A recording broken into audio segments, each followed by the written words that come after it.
Yeah, school districts and cities do it that way. But I Actually, think, you end up saving some money usually because your appropriation year over year is less. Okay, you're ready to go, Ken. yeah, I have to read something, right? I gotta. Let me find a, Got it right here. Guessing about being illegal. okay. Last night, Mike Stone read this whole thing. Should I do that? I'll read it for you if you like. I got a Yeah, nice that'd big be good. screen. Okay. This is Rich Bienvenu, Assistant Town Administrator. This is a remote participation meeting for the Yarmouth Finance Committee, April 29th, 2020, 6 p.m. Pursuant to Governor Baker's March 12, 2020 order suspending certain provisions of the open meeting law, General Law, Chapter 30A, Section 18, and the Governor's March 15, 2020 order imposing a limitation on the number of people that may gather in one location. This meeting will be conducted via remote participation. Specific information such as instructions and guidelines for remote by members of the public and or parties with a right and or requirement to attend this meeting can be found on the town website, www.yarmouth.ma.us. For the public portion of this meeting, members of the public who wish to watch or listen and participate in the meeting may do so in the following manner. Watch a live stream on YouTube. Audio and video, you can participate in the meeting through audio, video, and screen sharing functions, which will be disabled, but you may raise your hand using the raise hand function. You may also listen to the meeting by calling in on a phone number. And you can submit comments to the town using the following email, publiccomment@yarmouth.ma.us, which will be monitored by the moderator. So, Mr. Chairman, I'm looking at our public comment email, and there are no comments. And you need a roll call vote to enter into a remote participation meeting. Okay, yeah, I was just looking at to see, to make sure everybody is on the call. To open the meeting, roll call of just said I or George Perkins, Here. Nathan Ladley, Here. Ryan Gardner. He's listed as on. We need audio. Jessica, I'm here. Sorry, I was muted. okay, Brian. Jessica, I was muted as well. I'm here. yeah, I got it. Robert. I know Oh. Robert. Can you hear me now? Yeah, we got you. Okay, here. Sarah. Hi, here. Okay. Let me just. I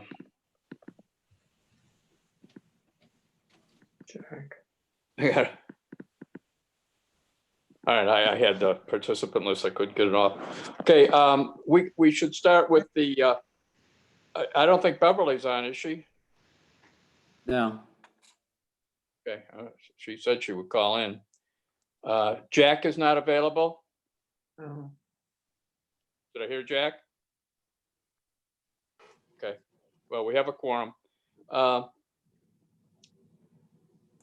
We'll start with the let's start with the minutes. Everybody, and I was going to mention to Beverly, the minutes. Hopefully, everybody had a chance to read them. We have minutes for 3 meetings. It's been a little bit of a choppy situation without having our transcriber on the calls, so she listened to some recordings, and as you can tell, the minutes are quite voluminous.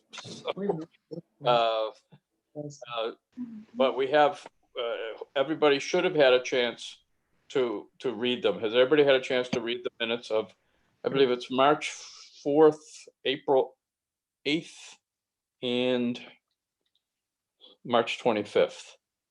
Has everybody had a chance? Ken, Yes, Nate.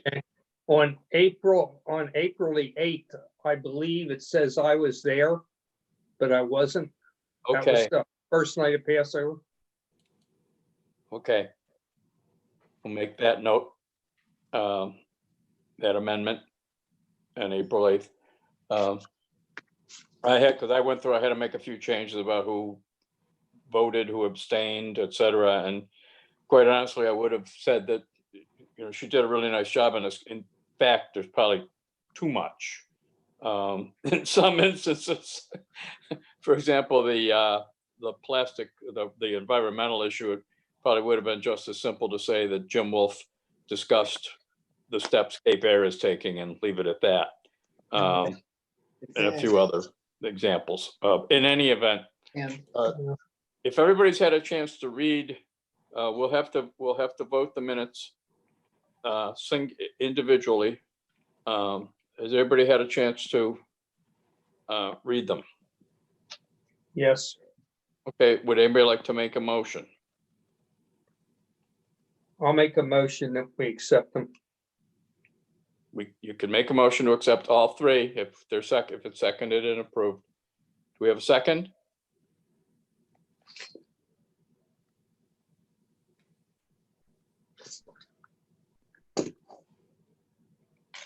Anybody, some people. Second. Okay.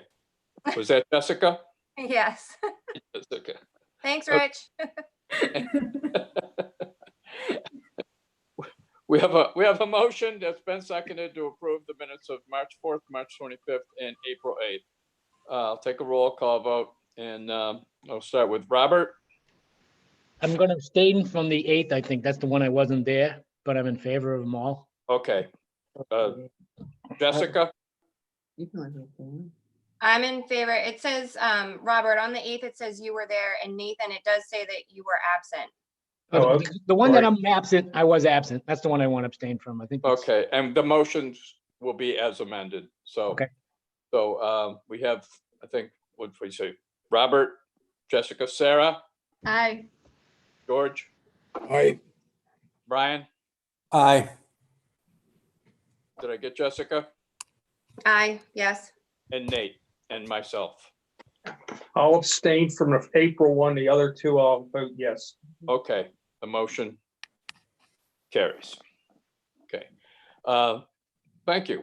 Now we'll scramble for the minutes of this meeting since Beverly's not on, but we'll move into articles. And let me just quickly highlight. We voted on a lot of articles.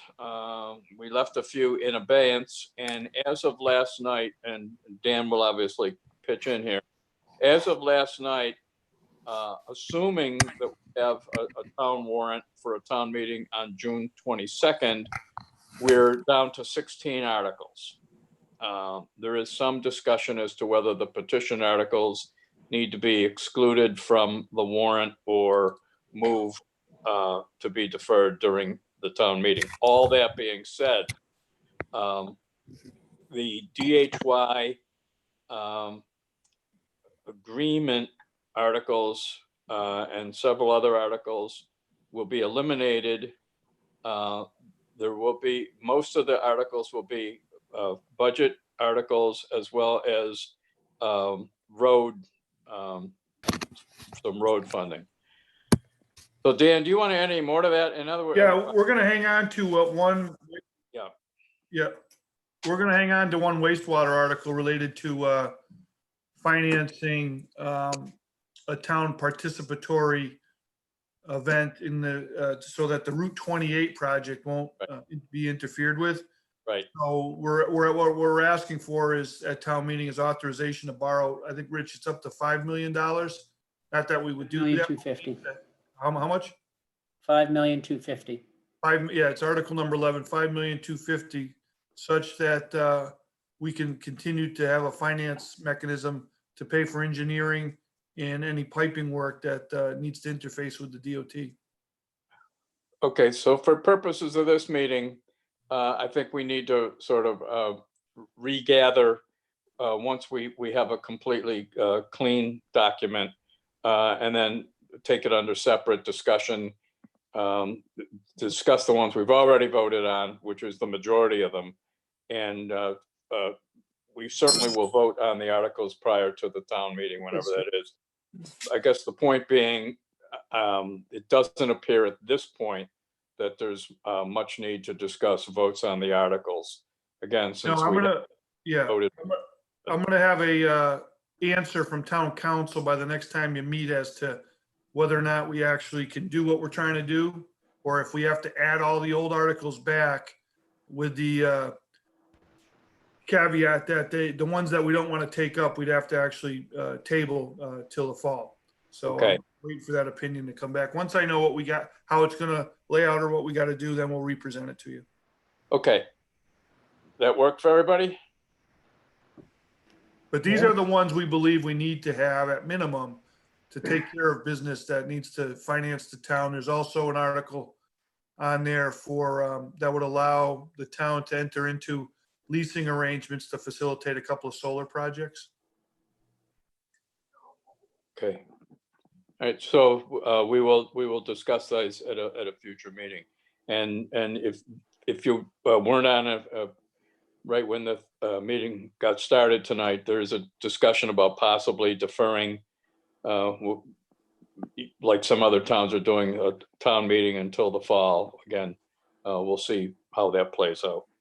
You did mention it's a side issue, but you mentioned last night the town election, however, cannot be changed. Is that correct? That's correct. It must occur prior to the end of the fiscal year. Okay. And there is at least one or two openings on the, I think everybody's well aware of that. There's one or two openings on the select board. Well, there'll be one opening, that's Mr. Forrest's seat, and then we're gonna need to call a special for Mr. Holcomb's seat. He's gonna resign effective July 1, which would allow his, by charter, his election for that seat has to be up in 90 days. So it'll coincide with the state primary on September 1st. Okay. That's why timing. So there'll be Well, like a 55-day period to circulate nomination papers for anybody that wants to run for that. Okay. Any other questions before we move on to the key topic tonight, which is the financial situation? Those who, this will be, if you watched the Board of Selectmen meeting last night, this will be the same presentation. And I guess my only comment before Rich and Dan get going is this may be the most important meeting I know, or certainly the most important topic I've been involved in since I've been on the committee. And, you know, it's very important at this point to absorb, evaluate, discuss, comment, and think about the issues presented tonight, and be prepared at some point to make supportive or non-supportive recommendations or different recommendations. So with that, Dan or Rich, do you want to kick it off? Yeah, I think Rich has got some show and tell documents here for you, right, Rich?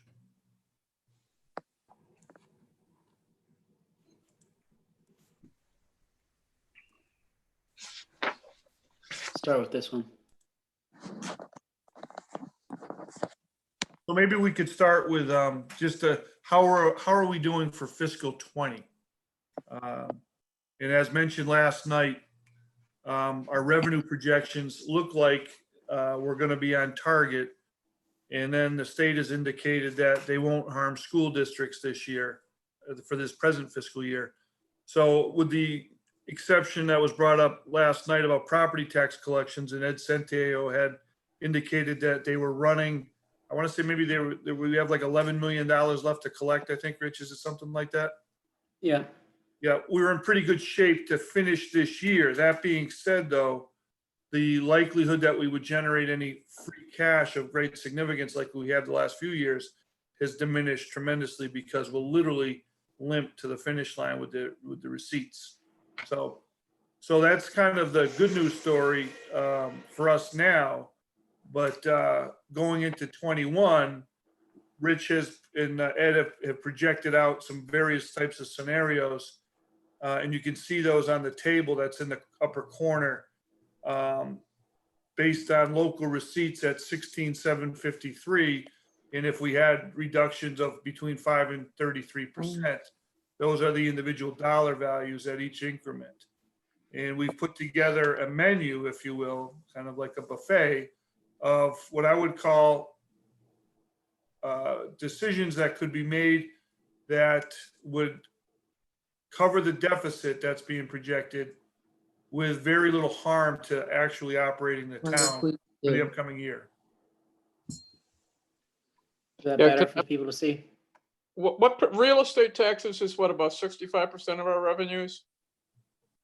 Something like that? No, they're closer to, 90, 92%. Oh, okay. Can we carry a real estate, How can they do that? can we carry real estate as a receivable? In other words, on a balance sheet, a receivable is an asset. We do carry it, yep. Okay, all right. Already behind. Yeah, so what Rich has got on the screen here is a projected 10% decrease in FY '21 state aid, which would equate to $170,000, and then a 25% decrease in our local receipts, so the hotel and motel tax, the meals tax, and all the other receipts that we generate significant revenues from. So that would be a total reduction, if those two things were to come true, of about $4.3 million. So what we've Just- done is gone. And just for order of magnitude here, excuse me, Dan, because I went back and I'm going to continue looking back to verify other years, but historically, when you're in the municipal finance business, you worry about a downturn being about 10% reduction in local receipts. And so I went back and looked at the difference between 08 and 09 and 2010.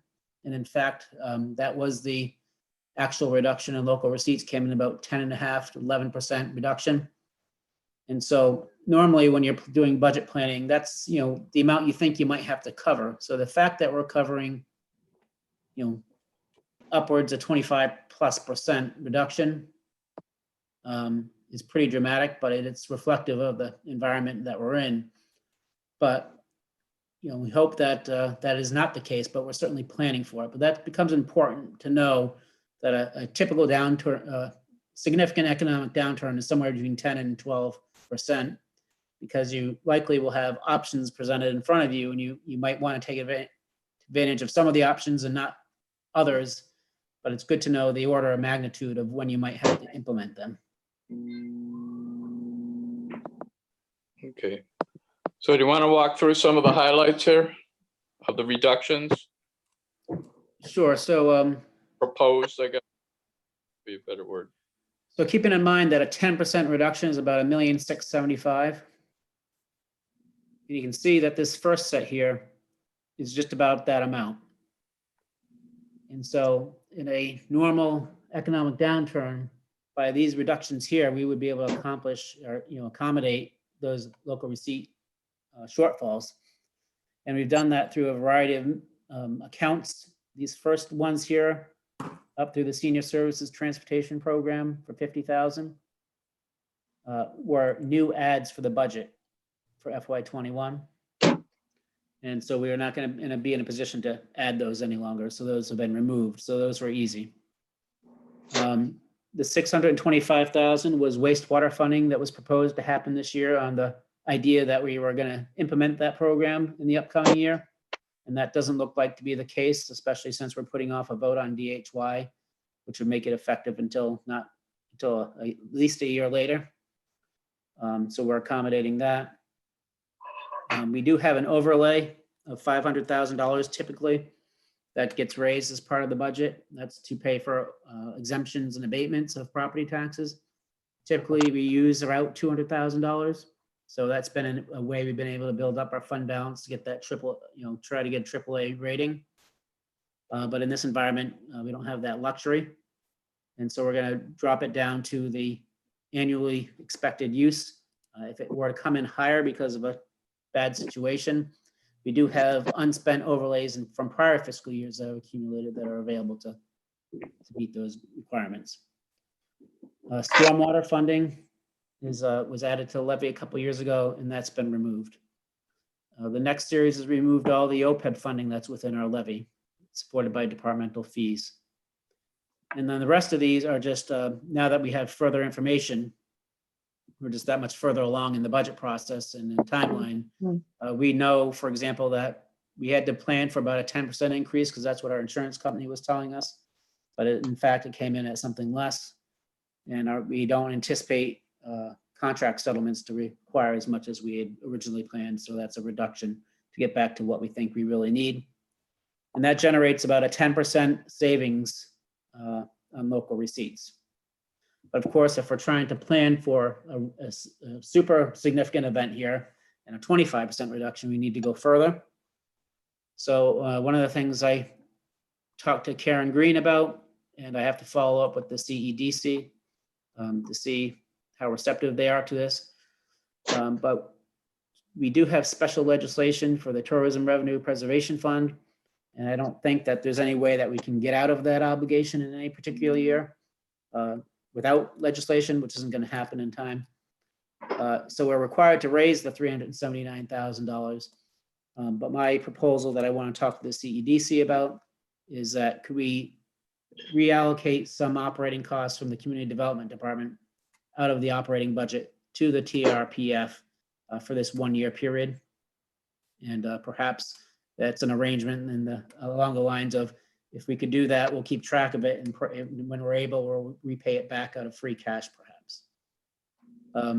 We will also likewise also increase what we allocate to some of our enterprise funds. So the combination of those provides us with an additional $376,000 of space within our levy. Rich, can did you say that, can you legally redirect community development block grant funds, which is really affordable housing, right? No, it's a federal grant, and it does have to do with housing, but they have actually opened up that program for COVID-19, which would allow us to do further allocating of costs there. Okay. Thanks. We did have levy capacity unspent within our budget because of the real good news we got from DY, and so we'd be maximizing that at this point. In addition, and talking with Ed, we do have some, we're going to tap out our other available funds accounts that we typically use on an annual basis, except that we're going to go quite an order of magnitude higher than we normally do on any given year, and kind of max that out, which generates an additional $578,000. And so the combination of those is 1,007,000, 1,008,000, about $2.2 million, which is you're blocking here, almost upwards of the 15% range of a reduction. And so we're still not quite to being able to get to 25%. And so the big ticket items at the end here is adjustments to the capital budget. We're proposing, in order to preserve funds in the event that this becomes a multi-year event, is to eliminate funding from other funds like the water fund.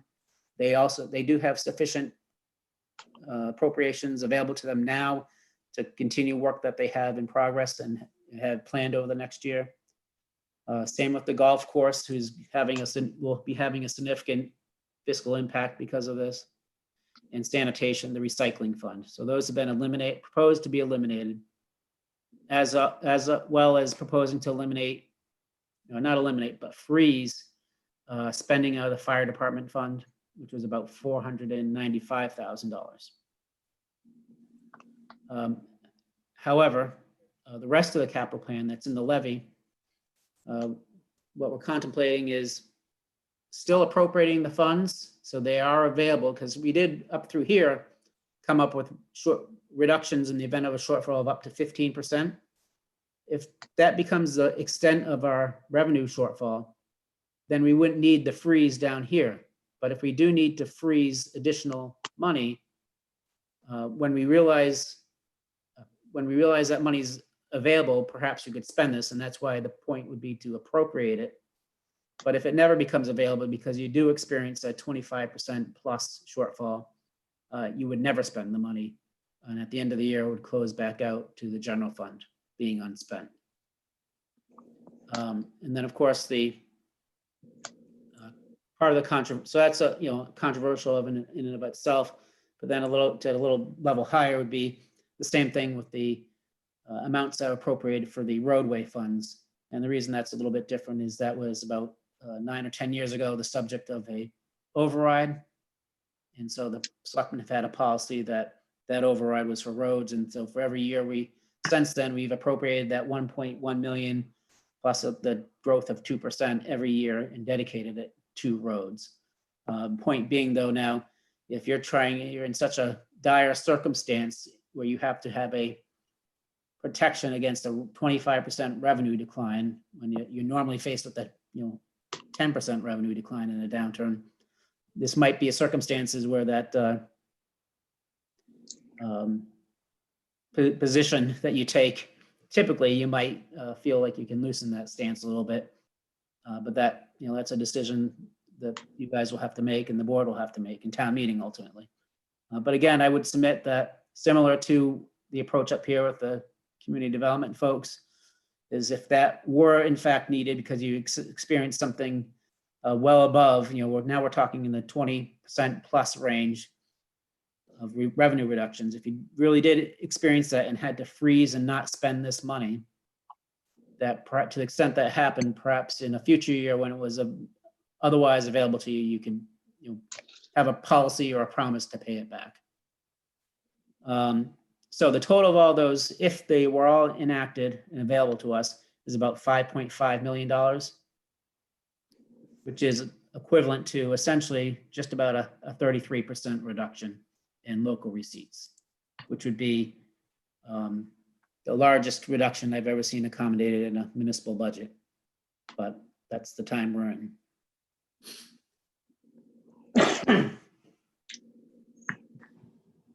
So that's like a worst case, you're not putting words in your mouth, sort of a worst case scenario. Right. But I just want to be clear, these two amounts here, we would ask town meeting, we would ask, finance committee recommendations and board recommendations and town meeting to actually vote on these items to appropriate. But it would just be the policy that we would not spend $1 of either of these until we knew that we had the receipts to support them. And so, we had good reasons to want to move forward with these expenditures, and those reasons remain. Just we're not certain we can do them when if you lose, The money. 25, 30% of your receipts. If we lose 10 or 15% of our receipts, we could still do them because these other actions would accommodate that lower reduction.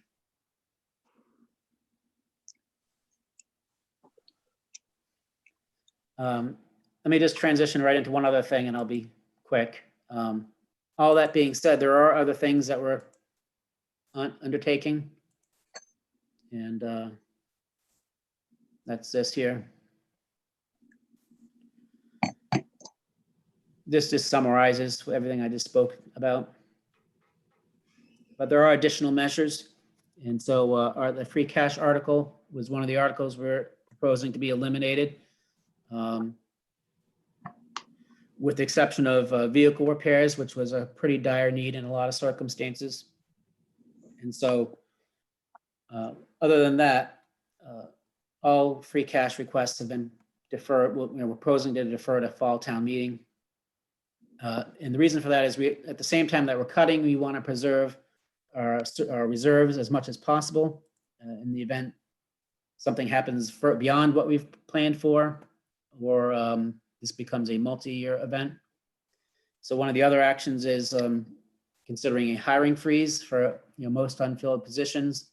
And depending on how that got implemented and the timing and nature of that, that would be anywhere between $500,000 and $800,000. Again, that would generate, all else being equal, free cash for next fiscal year. And we do have unused articles and accounts. And when I say unused, they're probably not really unused. It's just that they're older and haven't been expended yet. And so unless there's a compelling reason or some work already in progress associated with those, we'd be looking to close those out as well, which would generate one-time free cash. And that's in the order of magnitude of $500,000 to $750,000. And so if you were to do some of those things, and we also have, Dan reminded me last night, the reimbursement for tornado funding that came in of a little over 400,000. Those are some one-time sources that would generate free cash. And so we have 5.6 million, which we haven't, through this point, haven't considered using yet, which is, again, about a third of our local receipts available to us. We would have now, with the deferral of the free cash article, over 2.6 million in free cash that would close out at the end of the year and become available to us again in the following year. And just a total guess here, but because of all those one-time sources, we think we'll have at least $1 million of free cash generated from this fiscal year. So then finally, with new receipts coming in, we do have our ambulance fund, which could be theoretically, although we've only used it for fire department related salaries and costs. It is what's called a receipt reserved for appropriation and is available for appropriation by town meeting for any municipal purpose. And so that is a reserve as well in some respects. So Rich, where is the unused funding for the snow and ice removal account for 2020 that was not used, right? Right. Well, that just would be part of any savings we have for 2020. And, again, that would be would be part of this. I have a Okay. feeling, given all the accounts we're looking to close and the tornado money, that will probably be a little bit more than this, but I'm just trying to be conservative. But Okay. the normal free cash generators for this upcoming year would be any surplus revenues over budget. And we do project to be a little bit over our budgeted revenues for FY20. And any savings on appropriations. And so we will have savings on appropriations because we do have, we are slowing down our spending and we are, not rehiring positions. We're not bringing on seasonals at the moment. And so we will have savings on appropriations as well for this year, which will generate free cash for this year. But that's all part of and we won't have spent that snow and ice money, which is all part of that $1 million.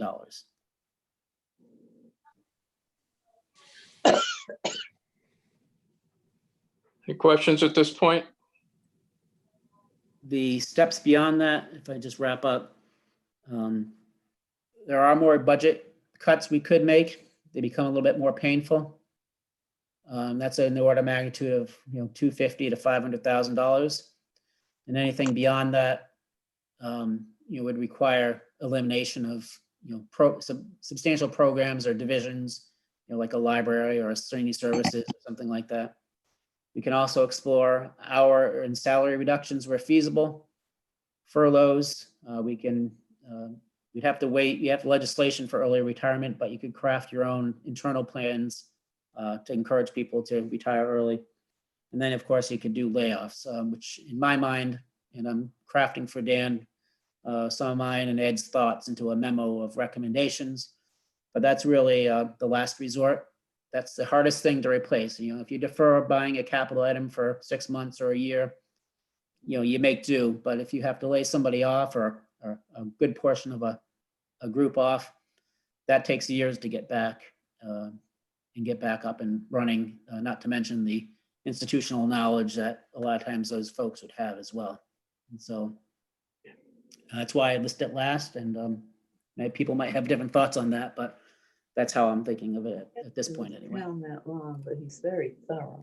The one question I have that I think is probably on the minds of a lot of taxpayers, if we ever got to that point, would be we're sitting with $5.1 million for DY.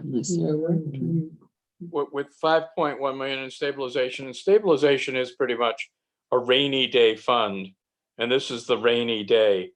Wouldn't you think we would? I'm not even advocating, but wouldn't a lot of people say, well, why don't you tap at least $2 million of that? That's an approach. And so if, for example, somebody had an opinion on the capital funds, whether it's the roadway or otherwise, and you'd rather do that and use stabilization to stopgap the budget, then you certainly could do that. I guess my position is we think this, we're hoping that this is a one-year event, that once we get through this, that there'll be some pent-up demand and that you ramp things back up again. But who really knows that? And so by reserving those, we think it's okay. A good idea to propose cuts and freezes and preserve the reservable funds to the extent possible in the event it becomes more than 1 year. Okay, I mean, again, do other people have thoughts on that? And we don't have to go deep into it now, but it just seems like to me a little bit of the elephant in the room where, you wanna, I agree with you, Rich. I'm hoping that it's a, 1-year event and things smooth out, but that some people would say, when you look back 3 or 4 years from now, did you cut into some services that we wished we had 3, 4 years from now? Or did we not spend money on something that we should have 3 or 4 years from now, and we just left this money sitting at the bank, earning 2% interest or whatever? And I'm not putting you on the spot. Just saying, I'm curious how we would respond to that as a finance committee if that question were brought. I'd be curious as to comments if you think that's the kind of thing you would hear if you were cornered by a citizen. George, your picture came up. I just think I moved, Oh, okay. picked up the movement. No, Anybody? Okay, we'll have plenty of time to discuss. Not Ken, plenty. Ken, I We'll got, have time to discuss. Robert? yeah, I got a question. Rich, how much extra money is left in the overlays from the past that you think you can pull from to help that 300,000?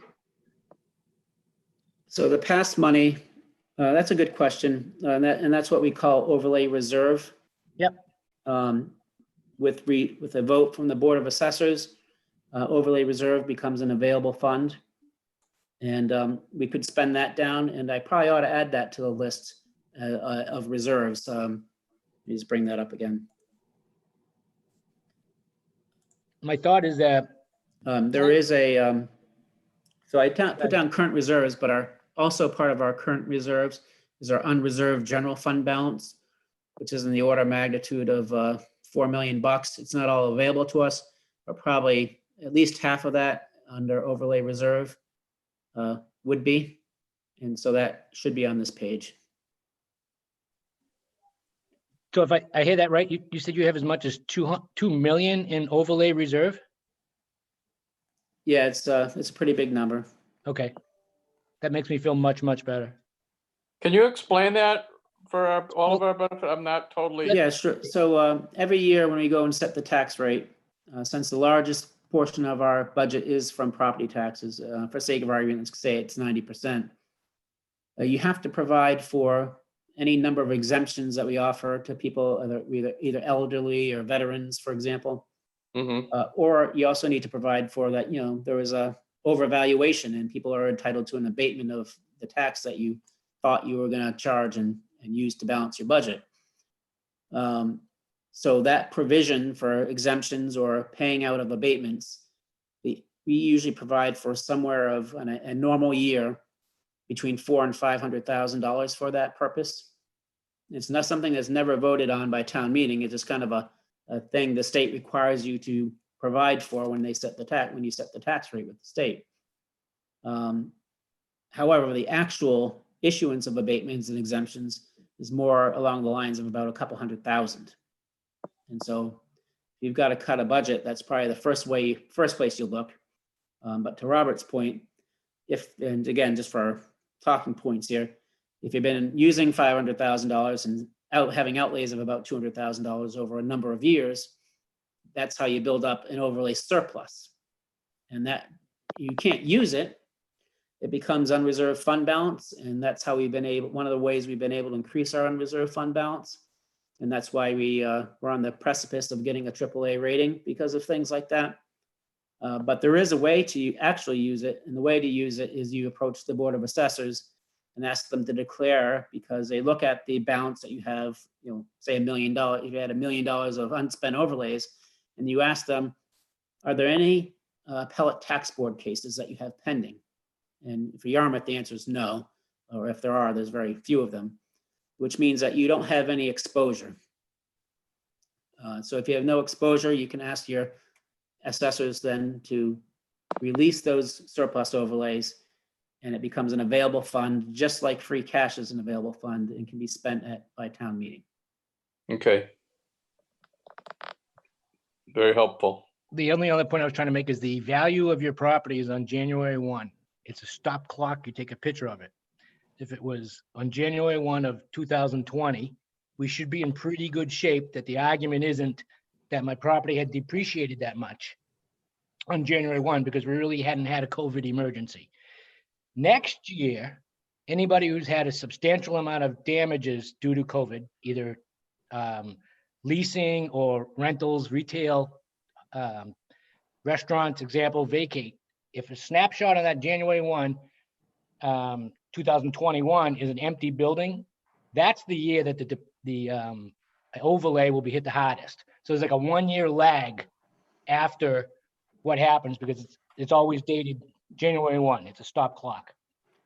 My point is, it's great that you have that much of a reserve, Rich, because not this year, but the year after, 22 maybe, if this does come into a bit of a real estate adjustment, you're going to see a lot of applications.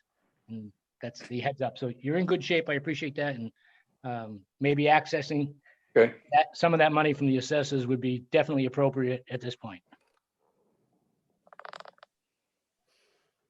good. Thanks. Other questions, thoughts? I guess I'll ask a question, Dan or Rich. What's, if setting aside, if the board said nothing, if we said nothing, what's the next step?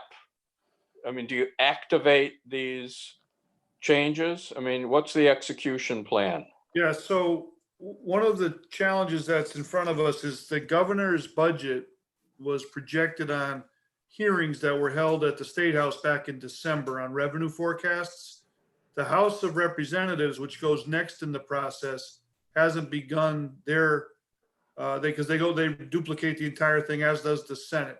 So we literally at this late stage of the game in a long time haven't seen either house have any desire to take up a budgeting issue. Now, that being said, we don't rely heavily on state aid. However, that being said, the damage done to our receipts from the hotel and motel and meals tax is significant. So a couple things that's problematic to us on this topic. If we can't get a town meeting done, we have to then have the Board of Selectmen, is likely what would occur, to adopt the 1/12 spending plan from the fiscal budget that we're leaving. Okay, so that's not bad at the end of the world because you're allowed to use up to 1/12 of this year's appropriation. And at some point, as the months roll on, we're going to get a better idea of the damage done to our local receipts. And if it is such that we don't have a town meeting because it's not safe to until the fall, anything that we're short on, we'll have a better idea what those would look like. And then if we want to plug some gaps because the 1/12 budget was a little bit leaner than what, we would have been proposed to operate on, you can use some cash opportunities that way. So it really is, we approach this on a day-to-day basis. Here's what we know today. It may change a little bit tomorrow, but we certainly might think we will know a little bit more after May 18th. May 18th is the next state-related deadline where we're likely to get more information. Now, one of the things that's out there is, what do we do with all these summer camp projects that generate revenue and beach revenue and all this stuff? The state's telling us that we'll have more guidance on what recreational activities are allowed to look like within about 2 weeks time frame. So it's frustrating to us to not know, and I know it's frustrating to you, but my best advice is let's just keep plotting day through day and see what happens. And then, based on the conditions we're allowed to operate under, we'll queue you up for whatever decisions need to be made. But we wanted to put all of these things in front of you so that you know that, A, we're looking at all these options. If it is a deep cut, we have ways of doing it without harming people. And there would be some people that would say we haven't fully recovered the workforce that was laid off from 2011 or 2010. I know highway department still has a lot of vacancies that were never hired back. Rick Kelly used to tell me that all the time. I think he's down 6 or 7 positions out of that operation.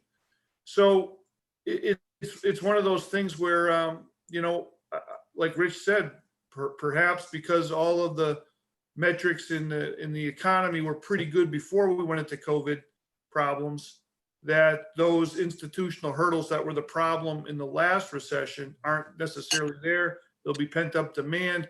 I think the problem, what's going to temper that though, is these limitations on gatherings. So as a, for instance, I'm already hearing that restaurants are likely going to be reduced in their operating capacity if they're even allowed to come online after May 18th.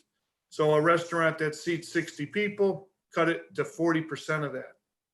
So what's that do to the receipts? Well, that just kind of, it bleeds a little bit on them. They can make a little bit of money, but it's certainly not turning the kind of revenue that they would be used to at the highest, most critical point that we need them to fill their seats. They're not going to be allowed to do that. Same thing with hotels. Hotels, motels, Airbnb, they're not allowed to book any rooms right now until the 18th.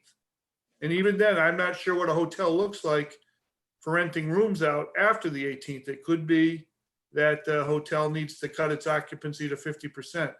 So Okay. it really, What even if it does come back, it's not going to come back to the same level it was. Yeah, well, before these rounds. that's very helpful. If for no other reason, one of the reasons I asked that question is because I think this committee has to stay more engaged, and I think the Board of Selectmen would like this. I think Tracy Post sort of alluded to that last night. This committee needs to stay more engaged than a 2-hour meeting every 3 hours, every 2 or 3 weeks, because you could guess either way. The summer, people could either be afraid to come down, or there could be so much pent up demand. It could be, anything could happen. So it's not even worth wasting our breath on projecting. But Yeah. I think what I'd like to recommend, and I need the voice of the committee, is a way to stay more engaged. And we can simply work that out, Dan. But Yeah. the committee should probably be aware or prepared to meet on within the open meeting boundaries and laws, to meet in a little bit of a different schedule than we've been doing. This format actually is a little easier than having to gather anyway, but I'm just pointing out that it's a very different scenario for this committee in terms of remaining engaged and more of a potential ad hoc approach in the next couple months. Yeah. So Ken, if I could, there's a document that I've got sent to me yesterday that one of the other critical items, it's like an X variable you can't put your finger on, is the Mass Department of Public Health, the Chamber of Commerce, and some legislative delegation here on the Cape is crafting, and they want the towns to sign on to this, an advisory policy for our visitors this summer, which is going to say, obviously many of the visitors that are going to come to the Cape are from the tri-state area, which is the hardest hit region in the country. And it's going to be something along the lines that, we have a very acute sensitivity to hospitalization problems here. We only have 2 hospitals, not a lot of empty beds. We have the highest or the eldest population in the state. So we have a enormous at-risk population. We have a very delicate food balance scenario here. Please don't come here unless you are physically in good condition. And by the way, if you're coming here, be prepared to fend for yourself while you're here, because our infrastructure probably won't be able to support feeding you either. So I've got to get through the rest of that document, but people are very nervous about swinging open the doors to visitors from the tri-state region for good reason, I think. Yeah. Well, that's why you could project any number of things. I mean, and hopefully people will abide by that. But we're not gonna close down the bridges either. It's funny. I said to my wife the other day, I said, I wonder what Memorial Day weekend will be like. Going back on Memorial Day is always the worst day for people that are leaving the Cape. And I said, it would be a nightmare scenario to hear, oh my God, it was mobbed again, and people have homes, so they might not, we could go on and on. But I think, do you agree that it begs the question of this committee remaining engaged in a little different way?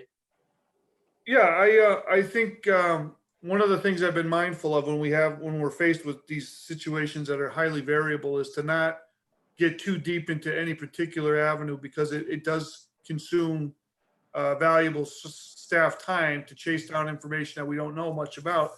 Though we have a framework, we feel pretty comfortable with that. As we know more things, we can retool in this framework to provide more specifics. I can certainly keep you posted as to what I'm hearing. We have weekly conference calls with Lieutenant Governor at one level. I tune into the governor's press conference every week. You pick up subtle clues, particularly if you stick around in those press conferences long enough to hear the press ask questions. So for instance, we kind of knew that there was not going to be an opening after May 4th, because he alluded to that 2 days ago at the press briefing that now the numbers just aren't going to bear that out. I don't know what to tell you yet, but it's not going to be.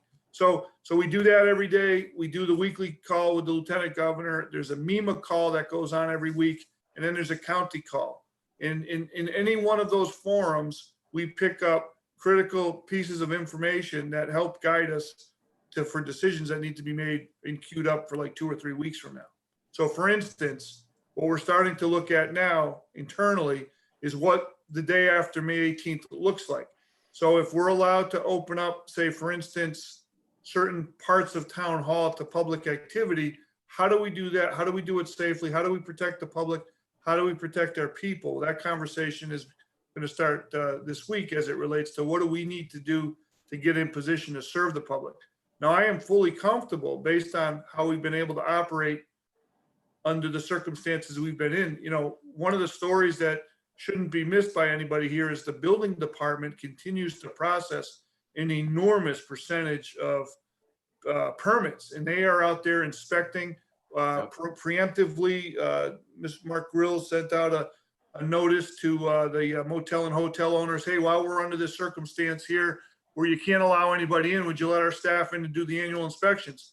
And they all jumped on it. So our guys, you wouldn't know with the absence of the public being in the building that we're under this crazy situation, because permits are being pulled. We're knocking things down. People are being remodeled, lots of inspections, and the hotels and motels are all being inspected as well. So what return to work looks like for town government, I'm not really sure. There'll be probably some less employees because our REX program will be highly diminished, but we're looking at moving that to a virtual format. So we won't get as much revenue. There's people saying to us in the business at the state level, you shouldn't probably have lifeguards this summer. Don't even do anything to encourage anybody to come to the beaches. So, you know, like I said, we pick up bits and pieces of information and respond to that to the level that we can. So I would say I'll keep you posted on all that. Maybe you should plan every couple of weeks. You can make it a call to see if you want to come back together. We do have to have a significant meeting related to what the warrant's going to look like if we are allowed to do a town. You know. Well, that's what I was getting at, was actually taking stuff off your plate as opposed to adding anything. In other words, more either informal communication, which may lead, from my standpoint, with the committee to formal communication, but without asking you, to do something at the spur of the moment. And you are right. I mean, for example, there's not a landscaper. There's no lawns have missed their landscaping this spring. They're wherever they've been. They're still there. There's a lot of booze being bought too, Ken, I hear. The what? A lot of booze being bought.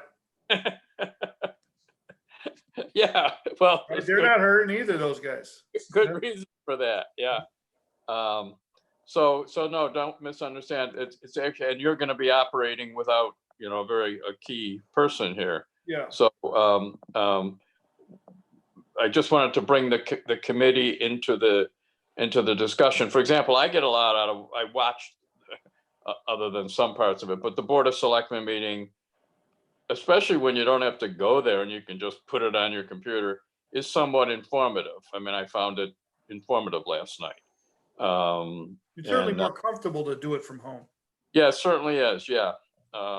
So we'll work that out. But again, one important meeting prior to the town meeting, whenever that is, and play it by ear. until then, subject to input from the committee looking for something specific. The citizen articles we contacted each of the petitioners. They were fine with moving. Yeah, well, that Susan Starkey had contacted me and she understood Yeah. the situation. Yes. Comments, thoughts from committee members? Can I get a comment? Yeah, Robert. I heard that we're thinking about taking off maybe the DPW, I mean, not the DPW, the sewer part of the article where we borrow money to pursue the sewer idea. No, we're going to keep a question of worth $5.2 million on the warrant. Okay, because you realize I'm thinking it's the opposite, which is anything capital is the time we should be buying now.